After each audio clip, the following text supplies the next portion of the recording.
बिस्मिल्लाहिर्रहमानिर्रहीम। शहज़ाद उमरानी तरफ़ां सिक भरियो सलाम क़बूल पए। उम्मीद तो कयां त तव्हां सभु ख़ैरियत सां हूंदा।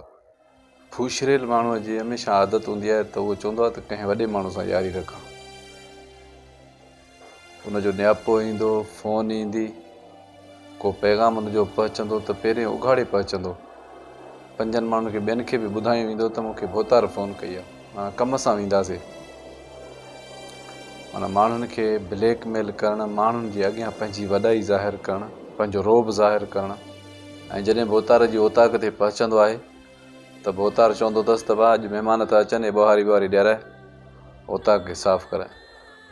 उनजी हैसियत इहा ई हूंदी आहे।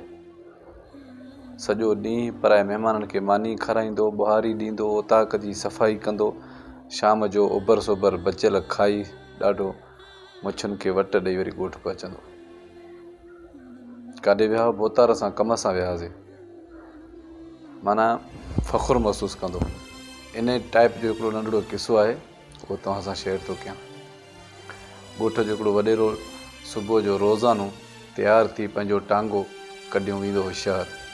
हिकिड़े ॾींहुं हिकिड़े ग़रीब चयोसि, भोतार असांखे बि को चकर बकर हणाए, तो रोज़ु वञे थो शहर अकेलो ई टांगे ते, असांखे बि को चकर बकर हणाए न।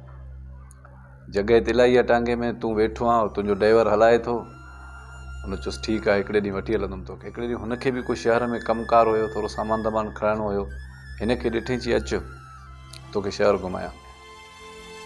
सॼे शहर मां सामान सरड़ो हो वठंदो वियो, हो खणंदो वियो, मार्केट मां ॿाहिरि वरी टांगे ते रखंदो वियो। के खटूं वरितईं, के वाण वरितईं, के कपह वरितईं, सवड़ियूं वरितईं, सभु सामान खणी हिनखे ॾींदो वियो त वञी ॿाहिरि शहर जूं घिटियूं जो सोड़ियूं हुयूं त हीउ खणंदो वञी टांगे ते रखंदो वियो। मोट ते भोतार हिकिड़ी जॻह तां 50 रुपए जो माओ वरितो अख़बार में। माओ खाईंदो रहियो।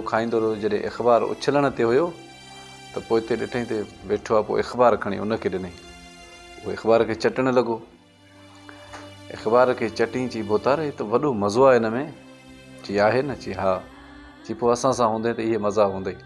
फुशरेल माण्हू अख़बार चटण में पूरो, ऐं भोतार चवंदुसि असां सां हूंदे त अहिड़ा मज़ा हूंदई। ऐं अहिड़े मज़े खे माण्हू खॾ में हणे। पराई ग़ुलामी, पराओ सामान खणणु, पराए जी दरी बंदि करे, दरी खोले। चवंदा आहिनि त पराए बंगलनि में ग़ुलाम थी रहण खां बहितर आहे त पंहिंजी झूपड़ी में माण्हू बादशाह थी रहे। अगरि पैगाम पसंदि अचे त शेयर ज़रूरु कजो। अल्लाह निगहबान।